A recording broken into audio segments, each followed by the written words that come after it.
I decided to choose the GMAT because one, I was pretty well versed with English and my grammatical thinking was quite on point, and that was one of the leveraging points for me to choose GMAT over GRE.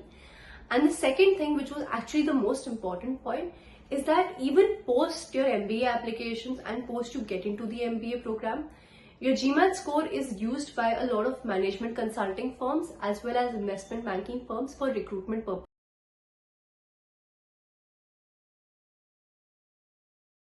Hello everyone, my name is Madhura Banerjee and today I am going to tell you about my experience with the GMAT.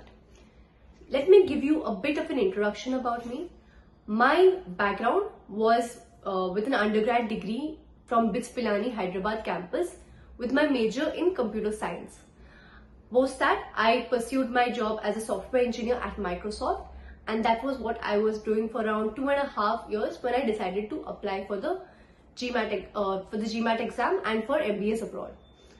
So with that, I decided to choose the GMAT because one, I was pretty well versed with English and my grammatical thinking was quite on point, and that was one of the leveraging points for me to choose GMAT over GRE.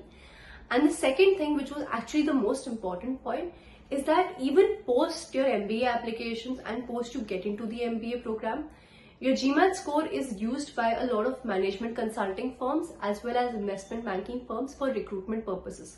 So that was one of the major reasons that I chose GMAT over GRE. These firms consider GMAT a better look for the analytical skills than the GRE.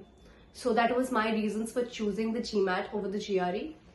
And coming to the point of what was my experience and maybe some tips for the exam.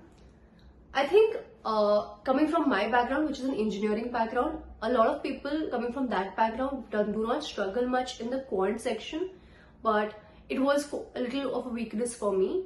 Though I struggled mainly with the verbal area, the quant area I focused on a lot of techniques driven rather than just finding the answer. Finding the solution to the reading to the answer. It's very important to utilize the technique of elimination of answers because it's an exam strategy and that is what you're here to take. Similarly, continuing on that, in verbal, one thing which really helped me was maintaining an error log, because just making a mistake and moving on from it after seeing the solution really didn't help it drill down my memory and stay there.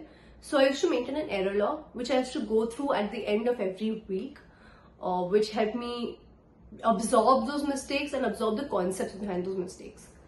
And the second thing which really helped me was, just before moving on to the next question, like in GMAT format, you cannot come back to the question that you have already attempted.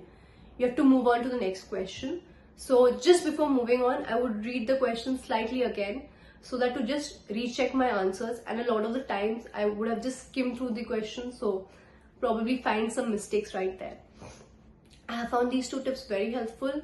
And also in the case of RC, which is reading comprehension, which was one of my weaknesses, the techniques prescribed by top 1%, which is basically there is a technique that they have invented pretty much, and that technique really helped me because it helped me nail down the opinion statements and the inferences, which were one of my weaknesses.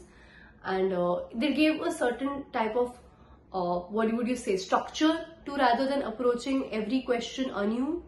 So rather than looking at every question as a separate question, I knew which category to box them in and how to solve them. That's why. Yeah, so that has been my experience with the GMAT, and I hope that you guys have a great experience too. All the best.